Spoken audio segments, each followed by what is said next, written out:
Sir, regarding the good evening, sir. Yeah, Sir, good evening. Yeah. sir, regarding the this one Brunton compass.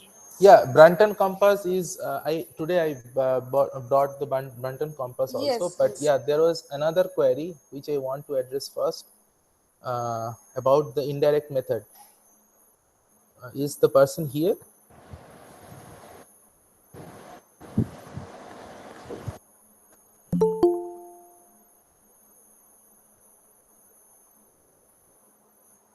Yes, sir.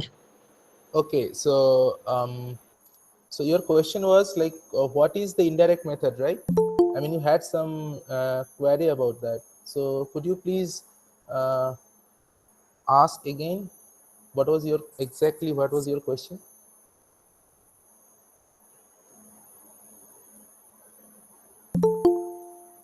Krishna?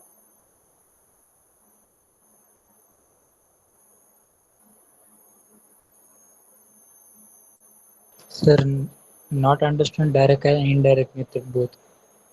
Okay, so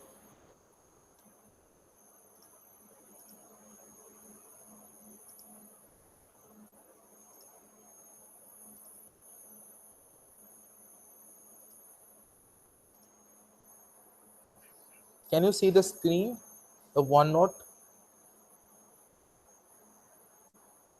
Hello. Yes, sir. Yeah. It is So visible. yesterday I could not. Yesterday in the previous class I could not show you this OneNote presentation that I made. So I taught like what was the scale factor of structural geology and what are these things that you have to measure. Like this is a microscopic image of some kind of rock, and this is cystosity that has some kink and all these things. So the next part we were about to learn the kinematic models, so the geometric models and the kinematic analysis. So these kinematic model and dynamic model, these two are uh, called direct method, where you can get the exact, you can measure like what kind of deformation is actually happened on that particular rock. Say for example, if you measure, suppose you are in the field and you are seeing this kind of feature. So here you can measure like what is the width of this bedding planes, and what is the displacement like from here to here. This is the displacement. So this kind of features you can measure, and so these will fall under the kinematics part. Anything that you measure that is related to displacement, that will fall under the kinematic part. So but if you include the rheology or force and these kind of parameters, where you will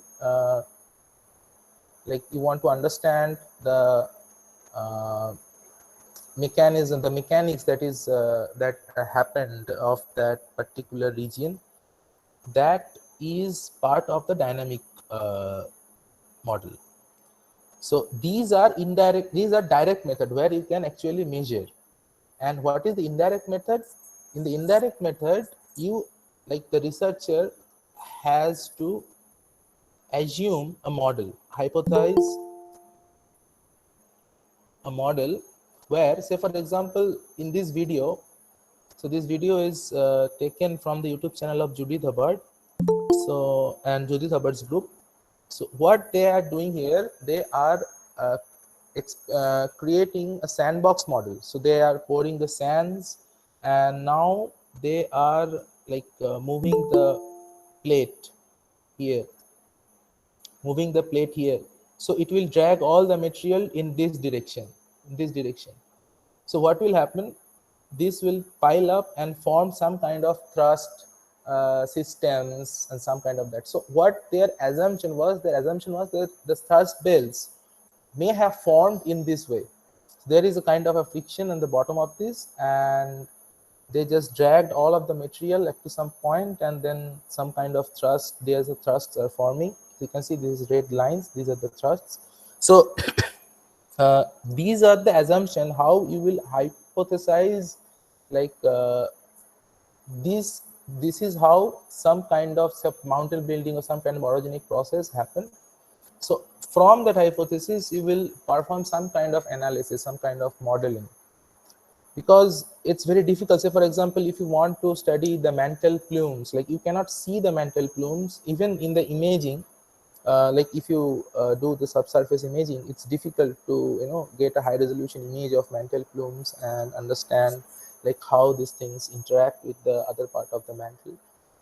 So to understand that, if you want to recreate the same setup in a lab, what you will do, you have to use some kind of material where you will have a viscosity contrast, where that material will float up and you will study the plume mechanism. So these are indirect methods where you cannot measure like what is actually happening there, but from some kind of scientific inference you will build this model. And when you build this model, from the results of that model, you will analyze the results that you analyze from that model will be giving you some kind of theory, some kind of experimental results, and you can then verify it with some kind the natural data. So is it clear now? The difference between direct method and indirect method? Yes. Yes, sir. Okay, yeah. So today someone asked about the how to use the Brunton compass. So I will show you one Brunton compass.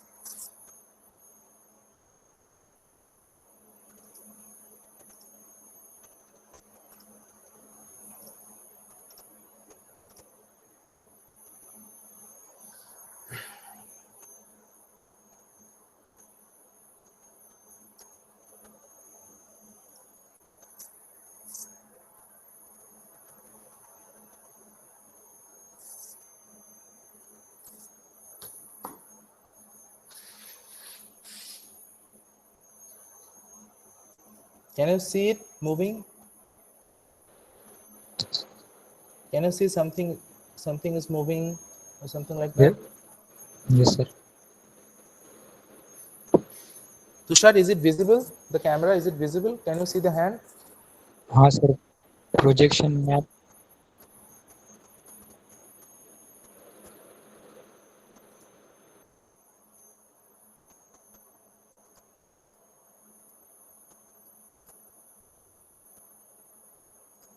Okay, so Tushar, can you come here?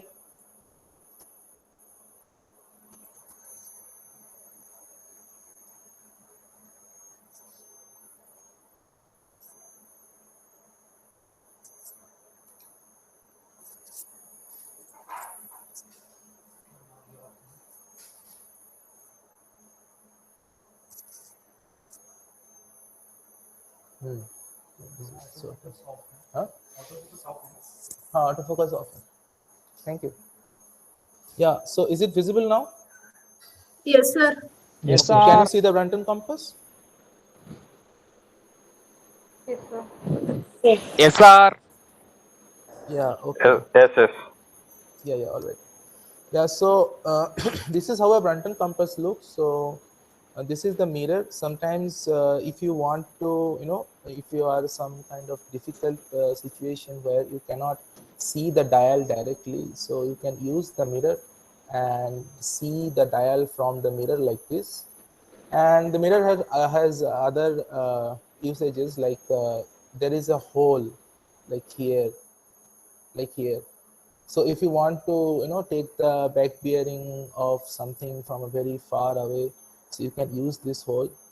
And there is some kind of line here. If you see very closely, some kind of line here. So if you want to align this Brunton, for suppose this is a linear feature and you want to align it, so how you can see it from here, you can align it with this line and up to here, the crown. So this is how you align the Brunton compass. So like clinometer compass, it also has a needle where the one part of it is Tushar, can you come and unlock the phone? Thank you. Yeah, so there is a needle where you can see like there is a knot pointing like this, but the speciality of Branton compass is that you have two separate spirit levels. One that is a circular level,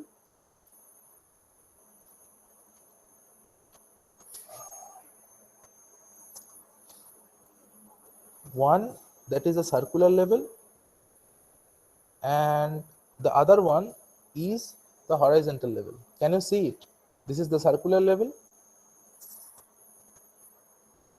this is the circular level, this is the horizontal level. Can you see it?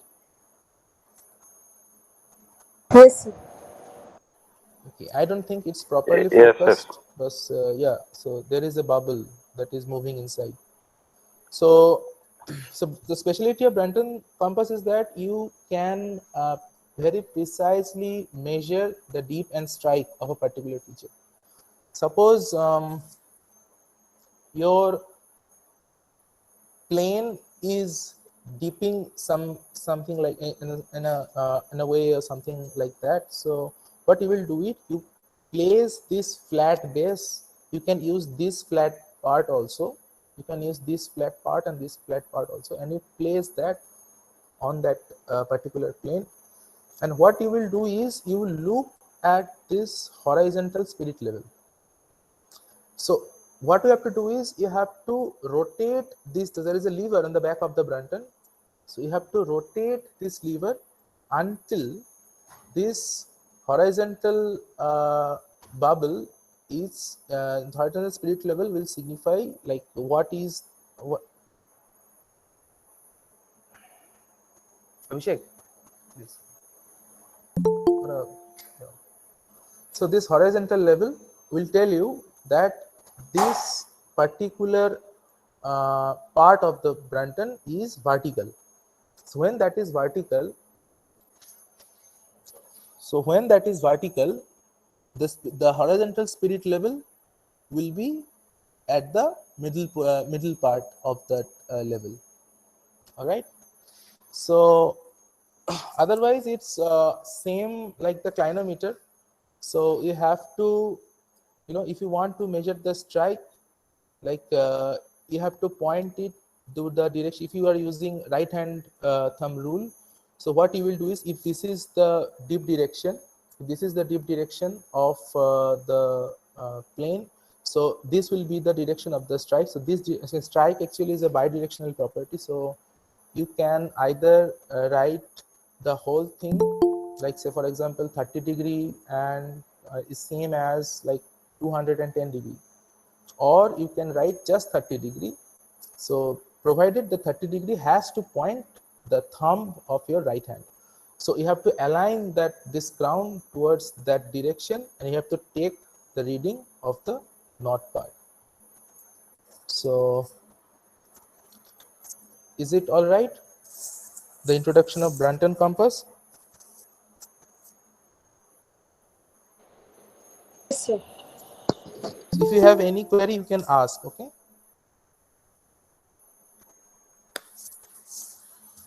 Yeah. So Hello, yeah, excuse me, sir. yeah. Please explain once again right hand rule.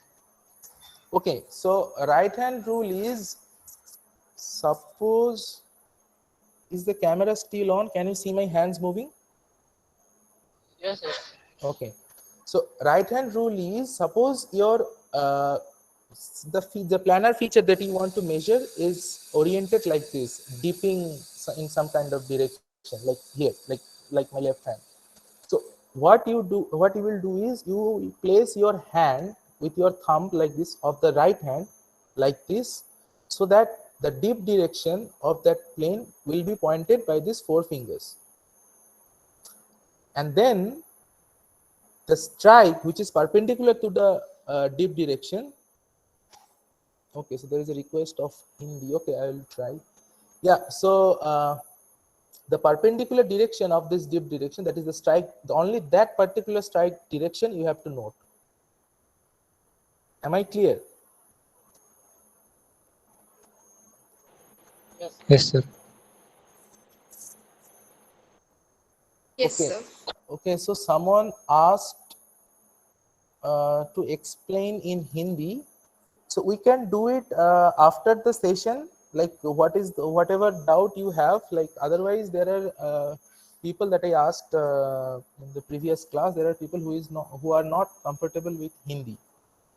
So whatever doubt you have, we can take it to the end of the class, and I can explain like whatever doubt you have in Hindi. Is it all right? Satyam, my voice is breaking. Yes, sir. Okay. Is it all right? Yes, sir. Clear, sir. Okay. Yeah. Okay, sir. Yeah. So stop this. Yeah. So any more doubt from the previous class, or I will move to today's class? Hello. Sir, I have a doubt. No, Yes. sir. No, sir. No doubt, sir. Okay. Someone has a doubt. So from the previous class, right? No, sir, new doubt. Okay. Sir, Sure. regarding stereographic projection. Yeah. So today I will teach you this. So if you have any doubt after the class, after I complete this there was stereographic projection and all these things, so then you can ask your doubt if you have any. All right. Okay, okay, sir. Okay. Yeah. So in okay, so you are not able to see my screen. Is the OneNote screen visible? Yes, sir. Okay. Yeah. So what are the measurements that we take as structural geologists? Generally, two kinds of features that we use or we measure to deduce some kind of geological history or deformational history. So those are, one is planar feature, one is planar feature, and the other one is linear feature.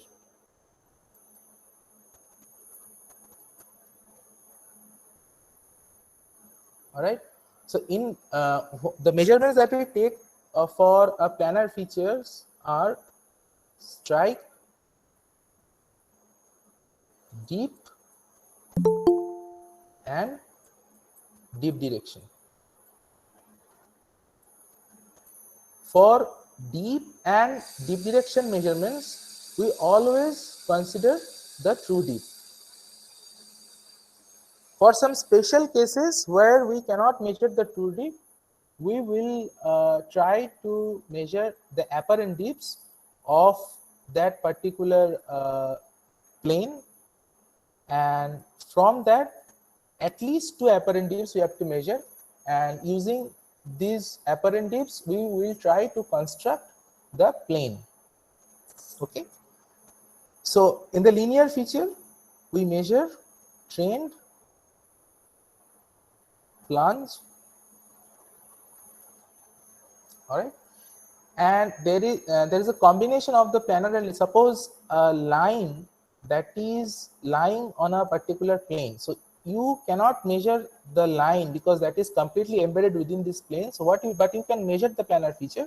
So what you do is you get the strike and deep data from that planar feature, and from the horizontal line you measure the angle that the linear feature is making on the plane. So that is called pitch or rake. Am I clear?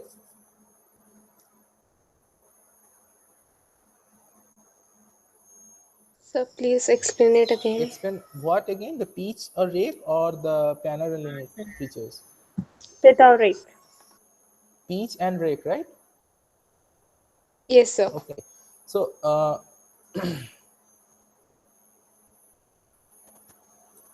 suppose you have a plane like this,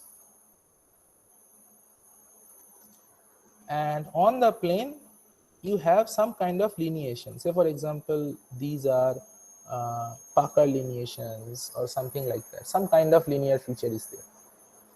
So it is difficult for you. So what happens is that if the linear, suppose this is a fold axis, this is a fold, and this is the fold axis.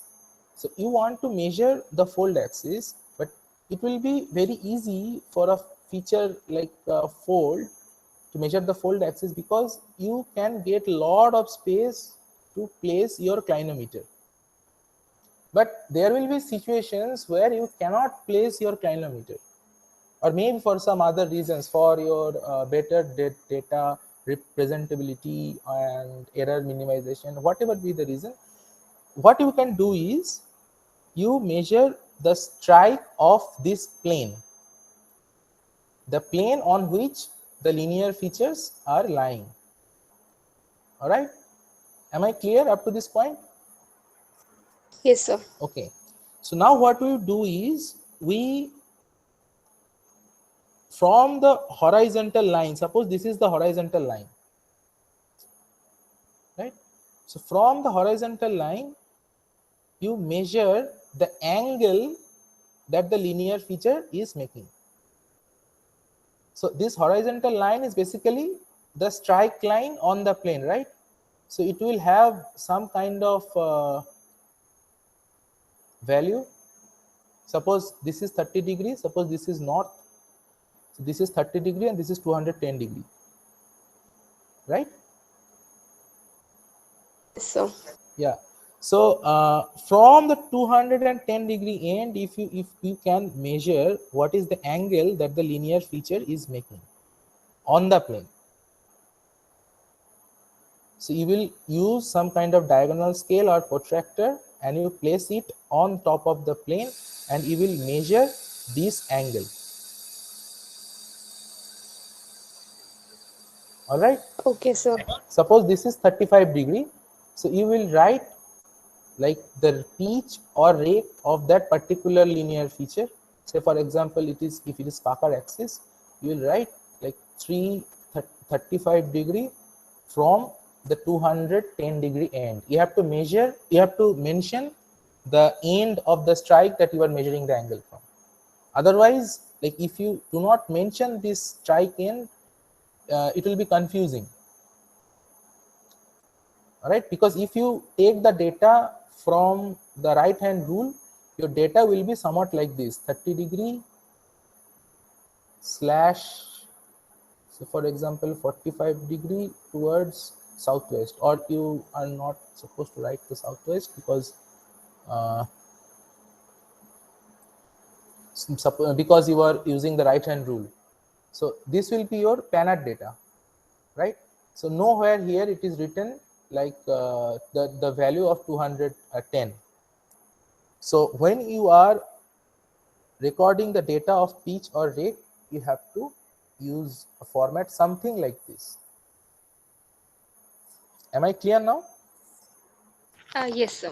Okay. Yes, So sir. can I, yeah. Someone is saying something, or okay, I don't think so. Yeah. So I will move to the next part of today's class, which is what is a map and what do we do with geological maps. So not only the feature measurements, we also measure like for a regional feature, the regional distance and the of a, say for example, a shear band. Say for example, we can plot the contours. If you have a topography like this and you want to study this topography, so the best and the most accepted way of studying this topography is using geological maps, where you will have the structural data. Suppose you have a fold inside this topography like this. All right, so this fold if you and this fold you have to place it on the map. So this information you have to record. So in this to record all these informations, we use the geological maps where you have structural data along with the lithological data. All right. So lithological data, we are not interested in the we are not interested in this in this class to discuss the lithological data. We will be discussing the structural data only. So you will get, if you get some kind of maps, you will see some kind of concentric circles or maybe some lines like this. Can you see it? Can you see my this point moving? Yes, sir. Okay. So uh, if you are getting a concentric circles or ellipses like this, so there is there are two possibilities, like that has to be either a dome, that means a shape something like this, or a basin, that will be a shape something like this. All right. So what is that? How will you identify a dome and a basin? You have to see the central part of that feature. If the central part has the highest contour, like here the highest contour is 900 meters, so the central part is has the highest contour, so this part is dome, right? But if you look closely here, the central part has the lowest contour, that is 300. So that means that this is not a dome, this is a basin, but they will look same in the map. All right. So you have to Yes, sir. study the contours, and from that you can get idea about how your topography is. So in this map there is no lithological boundaries or something like that. Okay. Yeah. So this is one realistic example where you can see, like this is some kind of river channel that is flowing through the valley. Okay. So this is a valley, and in this valley, you see, valley will appear like V's, right? These are inverted V's. All right. And say for example mountains or some high places like domal appearance, these will appear like with concentric circles like this, and so this contour will have the highest value. So for example 900 and 800, 700, 600, 500. So this will be, say for example 500, something like that. Okay. So yeah, so from the valleys there is one thing called V rule. So V rule helps us to understand what is the angular relationship of the bed with the valley. Can you see the contours here, or should I zoom it a little bit? Can anyone confirm? Hello? Yes, sir. Clear. Yes, sir. Clear, sir. Okay. Yeah, so if the bed is making the high angle and it's dipping the opposite side of the dip of the valley, that is dipping upstream, you will get the V, and the contour will be pointing at the same direction, but the V will be blunter, that is the angle, this angle will be greater than this angle.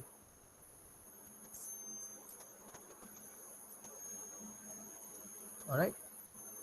If you see horizontal beds, then the outcrop will follow the contours, like wherever the contours are, however the contours are, if you are encountering a horizontal bed, then it will definitely, in any case, it will follow the contours. Can you visualize it? Say for example, if you have a topography like this, and in between you have a horizontal bed, right? So whatever be the contour of this place, whatever be the contour, say for example, if a contour is something like that,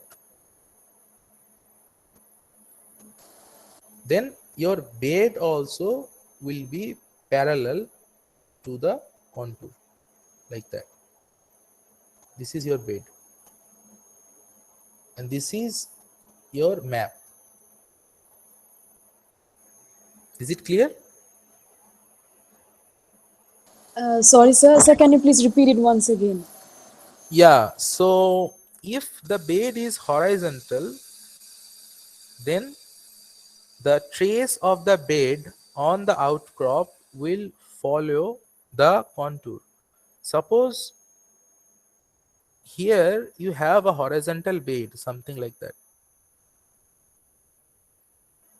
Okay, suppose you have a horizontal bed. All right. So what will be the trace of this bed on the map?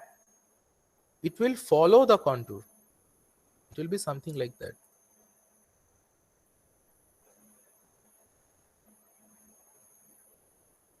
This is how the bed will look on the map. Am I clear now? Yes, sir. Yes, sir. Okay. So if the bed dips gently downstream, so now the bed has changed its dip direction. Like previously it was dipping upstream, that is opposite to the dip of the valley. Now it is dipping in the same direction of the valley but with a gentler slope. So what will happen? The V will again point towards the contour, and but it will be sharper. So the angle subtended by this bed will be lesser than the angle subtended by this contour. All right.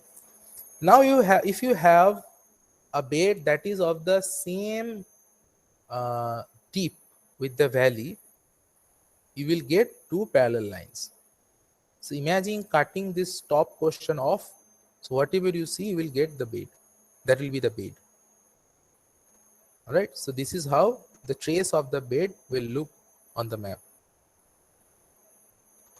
Now, if you have a bed that is steeply dipping downstream, that earlier in the C part, it was gently dipping downstream, and here it is steeply dipping. So the bed and the valley has the same dip direction.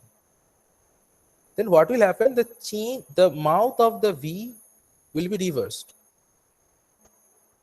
So the V will point downstream, and the contour, this contour will point the other way.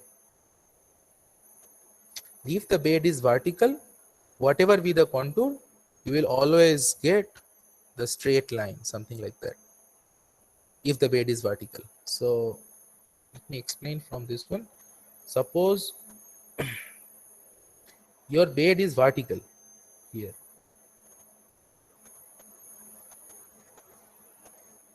Your bed is vertical like that.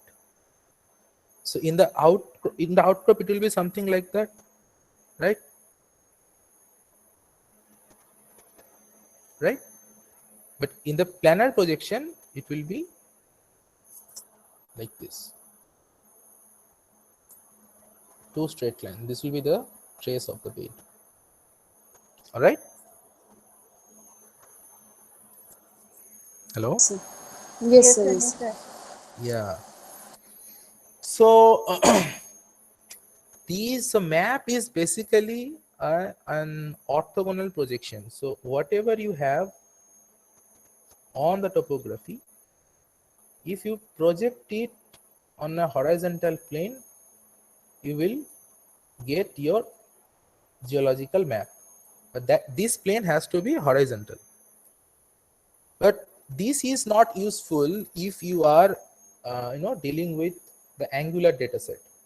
Say for example, what we do in structural geology, we take lots of data of plane dipping in some direction, and what is the relation with that plane with the other linear features, or maybe with other planes, what is the fold axis, what are the directions of fold access and what kind of fault is that, so what is direction of the fault plane is dipping.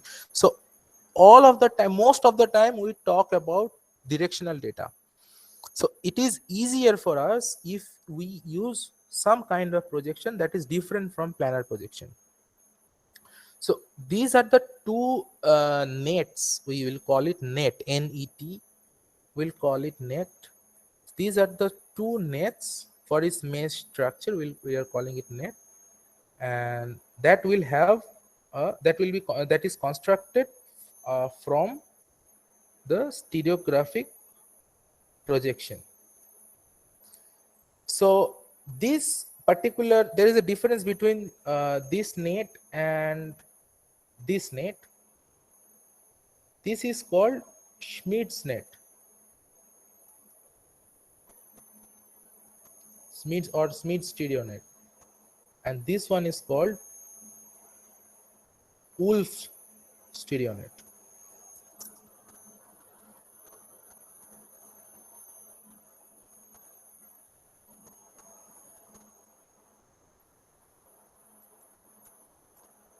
All right. So what is the difference between two? This stereo net is constructed from an equal angle projection,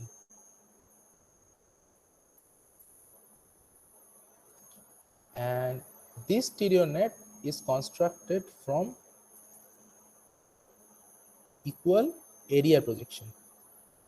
So we also often call these as call them like these kinds of net as equal area net, and these kinds of net as equal angle nets. All right. Is if there is any question you can ask. Do you have any doubt? No, sir. Okay. So this is how a stereographic net is constructed. Hello. Yeah. Sir, Hello. Yeah. sir, can you tell the difference by looking at the stereo net? Okay. So Sir, if we are given stereo net, can we tell that yes, you can. this is equal area or this is equal angle? Yes, you can tell definitely. So what is happening in equal area? So for example, in this part you can see like these area, this particular area. Let me mark it. This portion, the area of this portion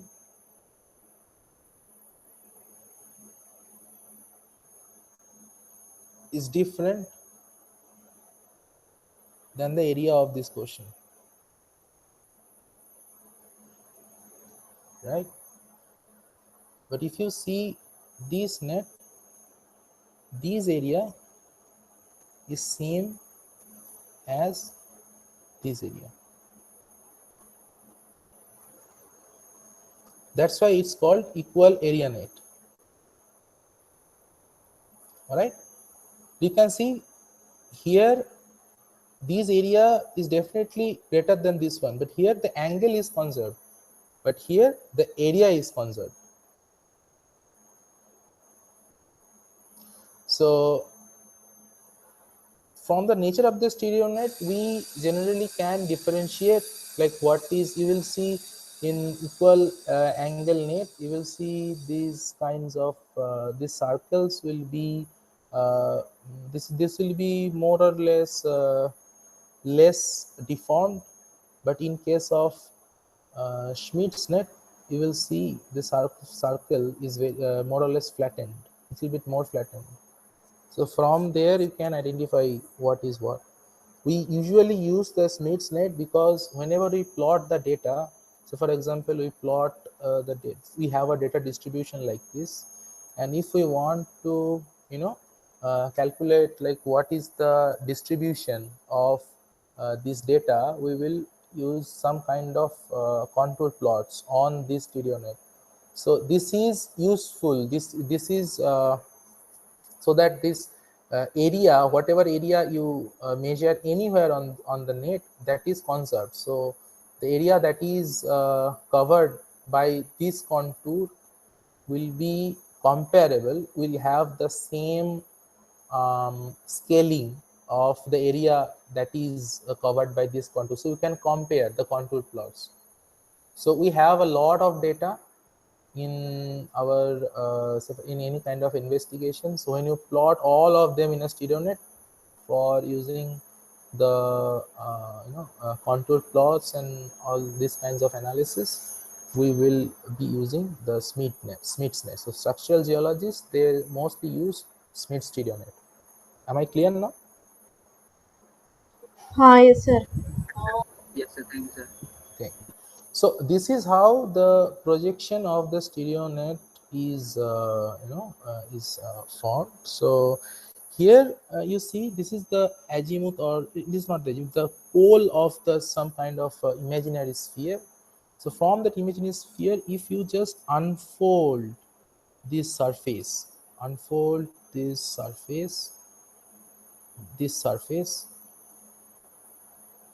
you will get this plane, right? You just have to unfold the surface like this. All right, am I clear? Actually this is an online class, so if we don't talk, then it will be, I cannot see your faces. So could you please confirm, anyone? Yes, sir. Yes, Yes, yes, sir. sir. It's fine. Can Okay, understand. okay. Okay, yes. So whatever plane or any planar feature that you have to place it on the center of the sphere, and there will be some kind of section that it will have with the surface of the sphere. So these kinds of section will be plot. If we connect with the zenith, then it will be plotted on the equatorial plane. So this is how the planes can be plotted on the stereo net. Can you visually, is it visually comprehensible?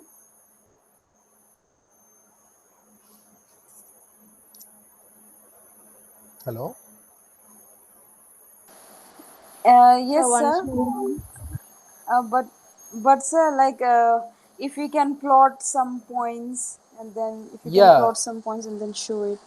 yeah, I will show you, but is this clear, like how the stereo nets work and all these things? You can repeat it, sir, once again. Okay, so this gray area is a plane of interest. This plane we are interested to measure the deep and strike of this plane. So how will we plot it on the stereo net? We will, so this is how the the plane will have the intersection with the surface of the sphere, and this line will be connected with the,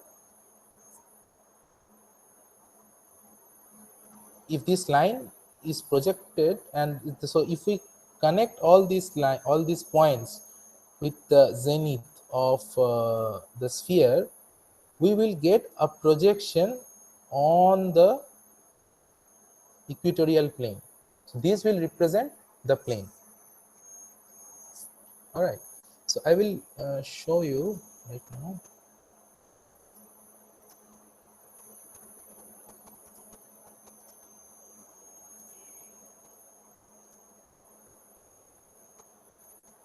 Yeah, so this is one Smith's net.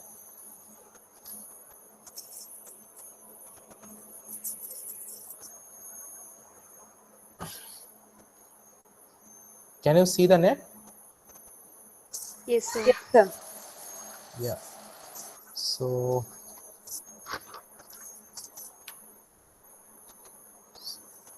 this circles that I made, so what you have to do is you have to align the knots, otherwise you will get erroneous data. Suppose we have the data 30 degree Can you see my writings here? No, sir. It is not clear. Okay.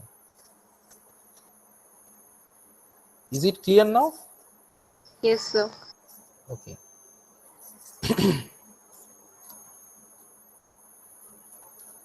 So this is the data that we are about to plot. So how will we do it? So this is the strike.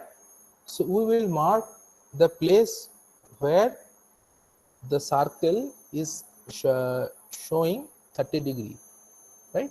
So the circle, the distribution of the stereo net will be something like that. So you have a north here, and the angles will be like 10, 20, 30, 40, 50, 60, up to 350. All right, because around the Yes, sir. equatorial plane, you the angles are on, you have 360 divisions, right? So we have marked the 30° of on the equatorial plane. I will move it towards the north, and we will align it with the north. All right, and then these lines, this is the line where you will measure the deep. So the line that is vertical will have a projection like a straight line, and when it is deeping, it's decreasing its deep, the projection will go more towards the periphery. All right, Yes, sir. so 45° line will be somewhere. So this is 90, this is 90, this one. So this is 80, 70, 60, 50, 40, 30, 20, 10, and this is 0. So it will be like 90, 80, 70, 60, 50, and 40. So it will be in the middle point of somewhere here. So we know now we will have to align this with the north, the 30° part, and then we will again count like what is this is 80, 70, 60, 50, 40. So in between that you will get the 45° line. So you have to follow this great circle, whatever that is passing between the 46° and 44°, because the graduation, the least count of stereo net is 2°, right? And you follow that line, you will be able to plot the 30° towards the 30° strike and 45° deep. And this is measured by using right hand rule, right? So that's why the plane is dipping in this direction. So I am only considering the strike that is pointing towards the thumb of my right hand. All right, let me show you another one. You give me a data. Anyone give me a data. Any kind of data. Of course, it should be a data of a planar feature. Any kind of data. Say any 3 numbers.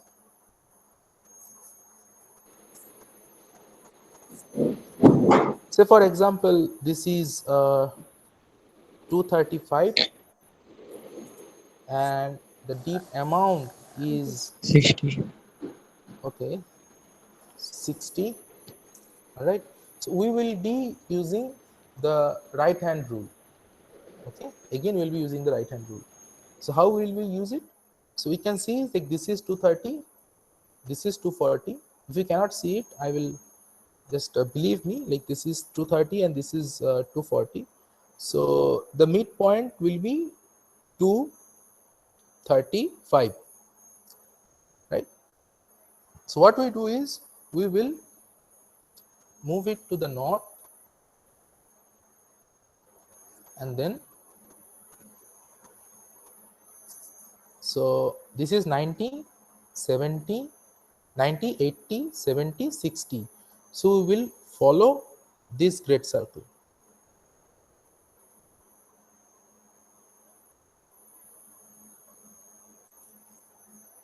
Okay. Okay. So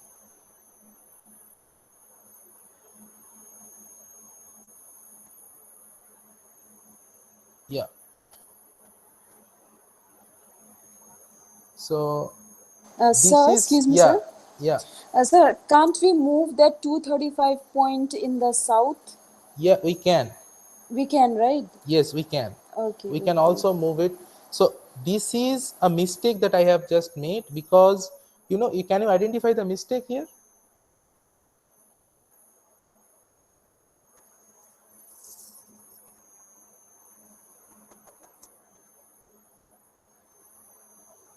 Hello, can anybody Yes, identify the sir. mistake?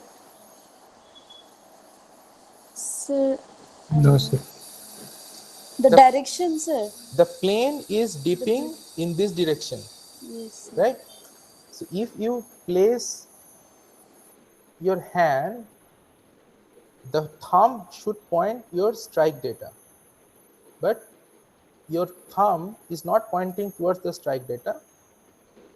So the plane will be dipping on the other side, right?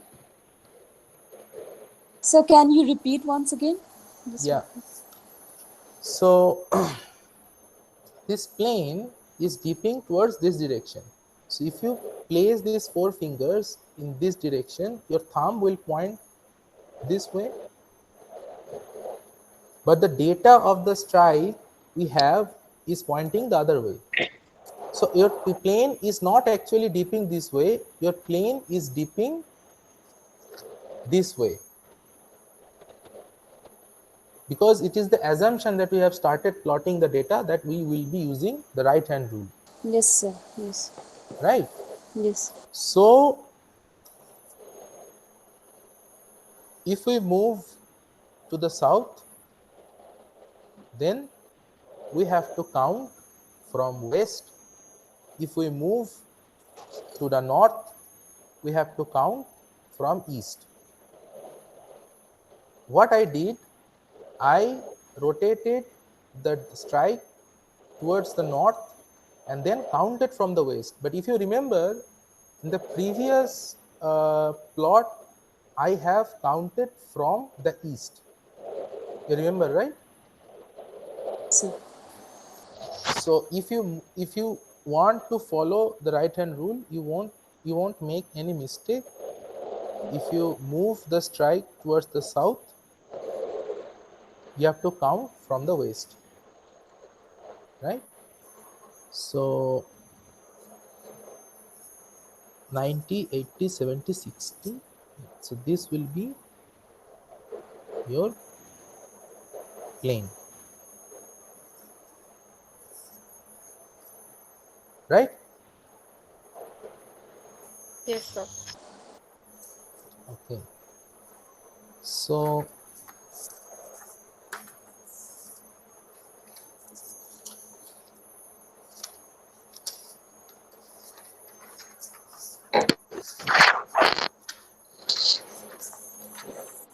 if we want to plot a linear feature, how will we plot it? Suppose this is one plane,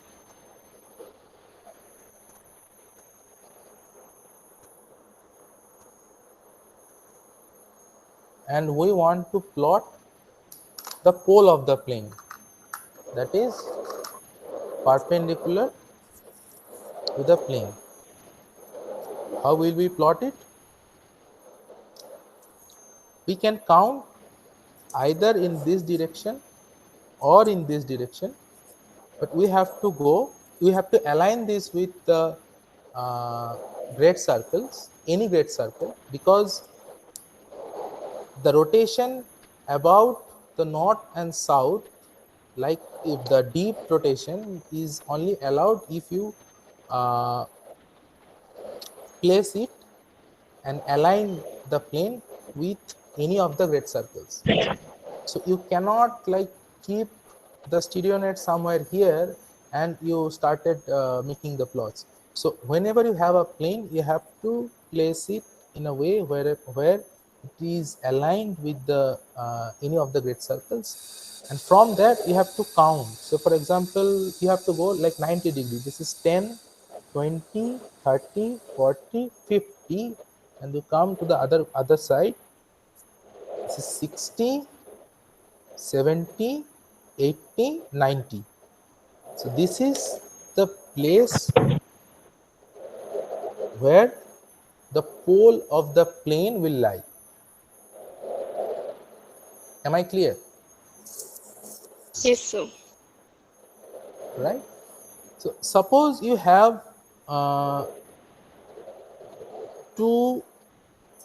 suppose you have a fault like this, and you have the data of the limb, right? You have the data of this limb and this limb. So you have, say for example, the pole of this plane and the pole of the other plane, and these are the two data. Okay, so you want to calculate the fold axis. How will you do that? Any idea?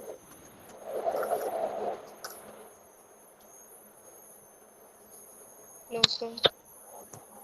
Anyone?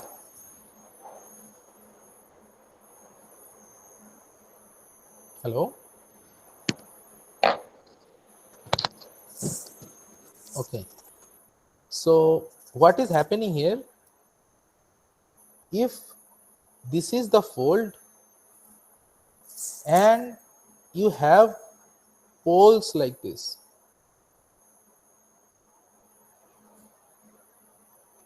so it's on the other side of the plane, you have poles like this, right? So you have taken the measurement, say for example this data and this data, and you want to calculate the fold axis. All right, so how will you do that?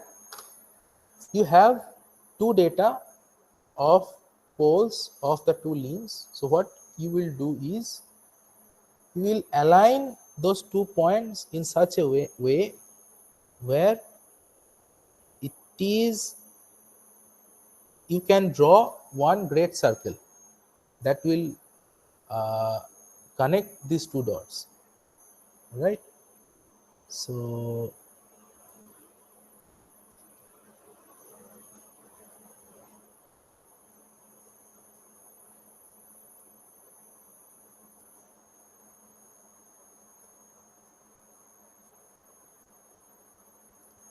this great circle is connecting the two dots. So what will be this plane? So this is a new plane that we got from the poles of the limbs. So this is a new plane. So what will be what will be this line? What will be this plane? Any idea?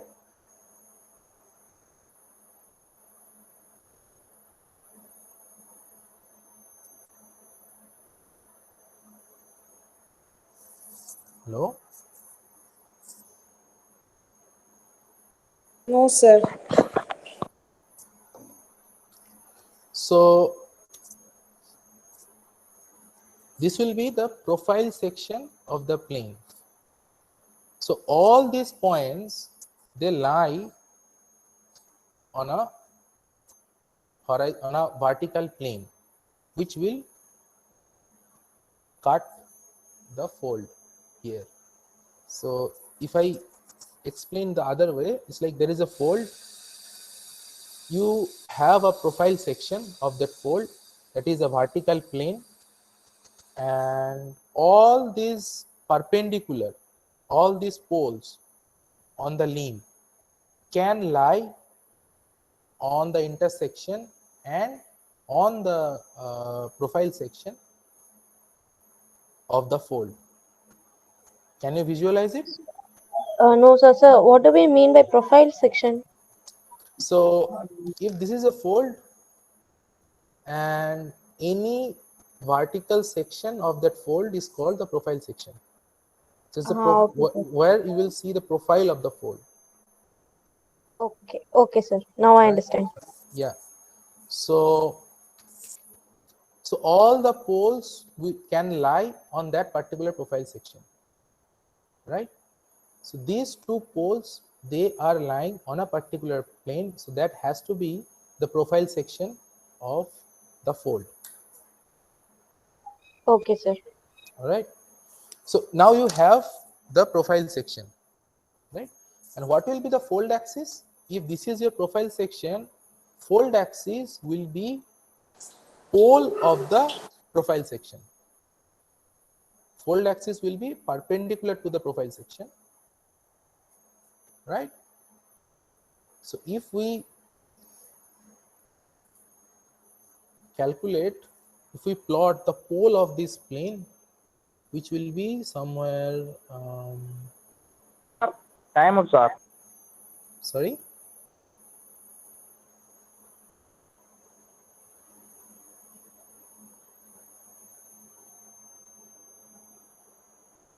so it will be somewhere here,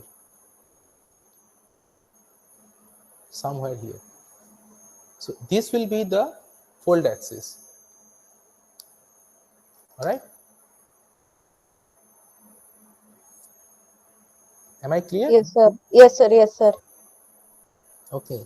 So yeah, so someone said that the time is up, but so it's already been 1 hour. So do you have any query, like how to plot a plane or how to plot a pole regarding that? Do you have any query?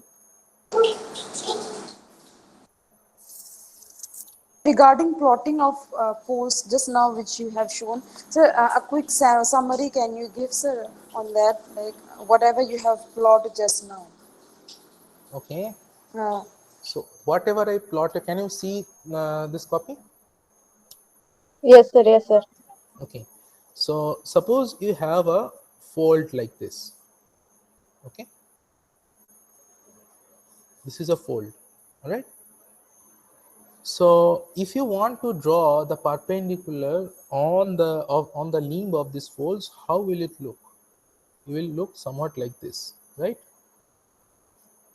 So if I view from this way, this is a fold and the fold is upright, so the poles will be like that, right? Am I clear? Yes, sir. sir. So what is the plane of this paper? What is the plane of this paper? If you imagine a vertical plane that is, having an intersection with the fold, you will get an image something like that. On the plane, on this plane, you will get an image something like that of the fold, right? So this plane is basically the profile section of the fold. Can you imagine that? Yes, sir. Okay, so all these poles, they can lie on a single plane, that is the profile section. And the fold axis, which is somewhat like this, that will be perpendicular to the profile section, right? It will be pointing Yes, sir. towards you or away from you. Inside the paper, it will be somewhat like that, maybe like this or maybe like that. Okay, it will be somewhat like this or like that. So you have 2 points here, any 2 points. Just 1 sec. Yeah.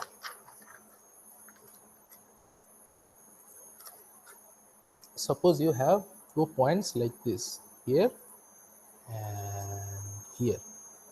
Okay, you have 2 random points.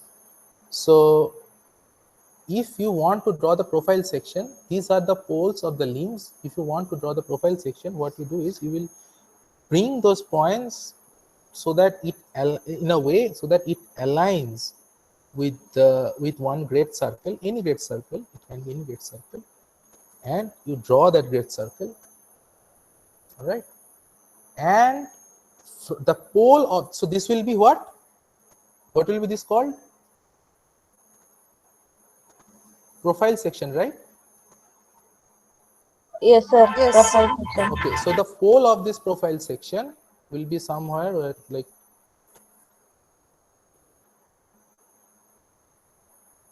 somewhere like this. This will be the fold axis.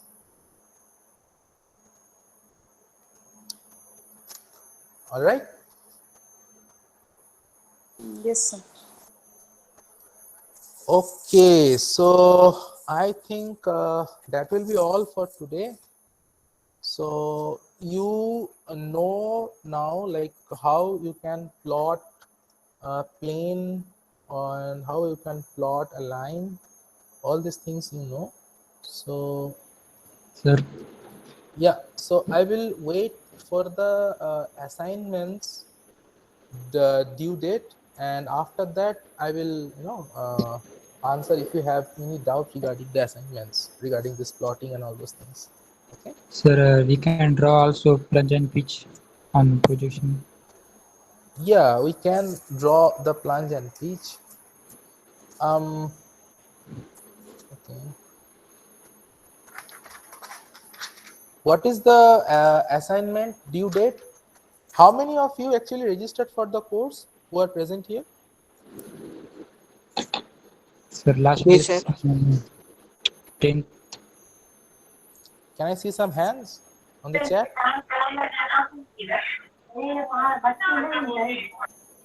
Can I see some hands on the chat?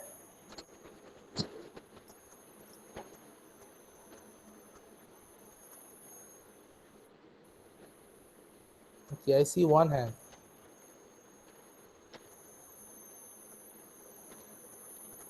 Okay, so Sir, 15th is the last. Sir, 15th is the last date now for registration for exam. okay, yeah, 15th is the last date. So please do register for the course, because otherwise, you won't, and it will be also helpful for you for jam, maybe for gate, I don't know, whatever exam you are going to sit Yeah, for. okay. Yeah. So, Okay, and okay. if the exams are there, so you will have this kind of, you will get the questions, so you will have more doubts, and it will be easier for me, to clear those doubts. Sir, Right? registration regarding Sir, exam registration you're talking Yes, about? yes. I'm talking about exam registration. Yes. Okay, okay. sir, any previous question paper is available for the question bank like that? No. So the questions for a week is getting uploaded on the Swayam portal. So if you register for the course, I think you will get the exams, the weekly exams, and those exams have some kind of due date. All right.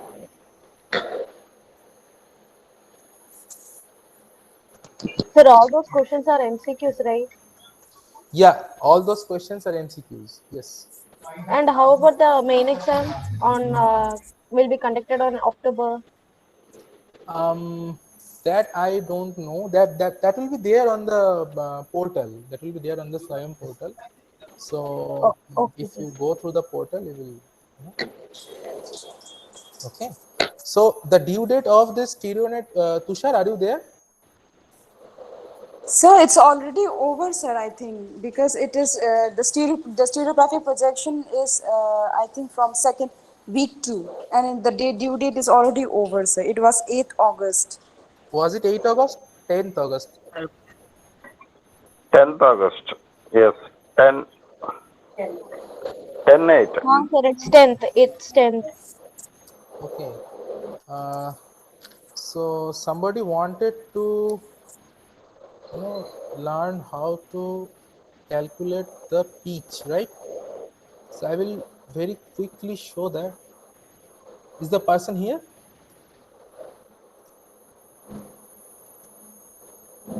Hello?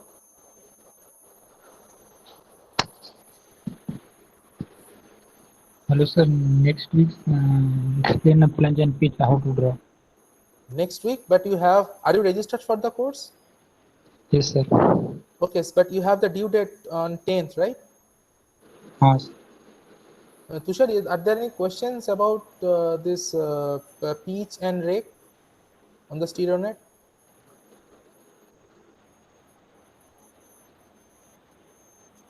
Okay, so not the 10th, right? So I can, show them in the next week, right?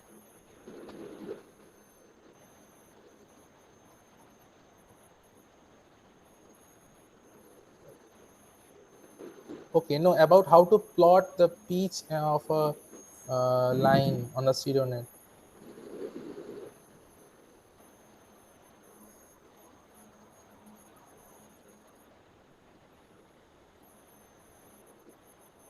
Okay, yeah. Okay, okay, all right. Yeah, all right. I'll show you today. All right. Yeah, so can you see the stereonet? Can you see it? Yes. Yes, sir.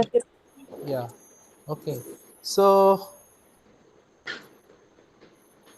with the pitch data, you will have a data of a plane associated with it, because however pitch is defined with an like an angular data will be there, and one strike and dip data will be there, right?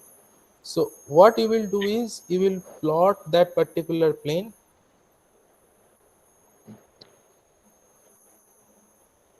right? And you will know from which strike end the pitch is measured, right? So it will be written there, like I showed earlier in this lecture. So you will calculate. So for example, it is making an angle of 30 degrees. So how will you calculate that? So this is the mark 10. Like you will have to consider the small circles, like these circles. This is 10, this is 20, and this is 30. So wherever these small circle 10, 20, 30 is intersecting with the great circle, that will be the lineation or some kind of linear feature. So this is how from the pitch data. So for example, this data will be, this is 0 degree. So it will be 0 degree, and the deep will be 40 towards west, right? And the pitch will be 30 degree with the strike line 0 degree, right? So this is how you will plot the pitch. All right. Okay, sir. So you have to calculate the small circles. Like if your plane is somewhat like this, you have to orient it with the north south like that. You have to orient the plane. Suppose this is your plane. You have to orient it with the north south direction and then calculate from the top. Like this is 10, this is 20, this is 30, like that. All right. Okay, sir. Yes, Anything sir. else? Sir, and another thing is about activity questions. Should we, is it compulsory to No, submit no, it? no. It's just for your own understanding. So you don't need to answer anything on the activity questions. Whenever you are going through a video, you just watch the activity questions and try to think like whatever might be the answer of that questions, and then that will be all. So just for engagement purpose. Okay, sir. Okay, sir. Thank you so much. Okay, yeah, Excuse me, sir. There yeah. is one query actually, sir. Sir, like whenever we have to calculate the pitch, so we have to count the horizontal, from the Yeah, the north pole. small circles. No, you can So, also count from the south pole. So, but okay, the okay, strike end, that has to be the strike end from where the pitch is measured. okay, okay, sir. Okay, thanks. Okay, but you have to make it aligned. You have to make the plane aligned with the north south, so that Okay, sir. the plane is aligned with any of the great circles. Great circle. Okay, Yeah, sir. Thank you, sir. yeah. Okay, so anything else? I think it's 18 minutes past 1 hour, so I think I will stop today if you do not have any more query. No, sir. Thank you. Okay, yeah, thank you. So we'll see again Thank next you, week. sir. Yeah. Thank you, sir. Good night, sir. Yeah, good night. Thank you, sir.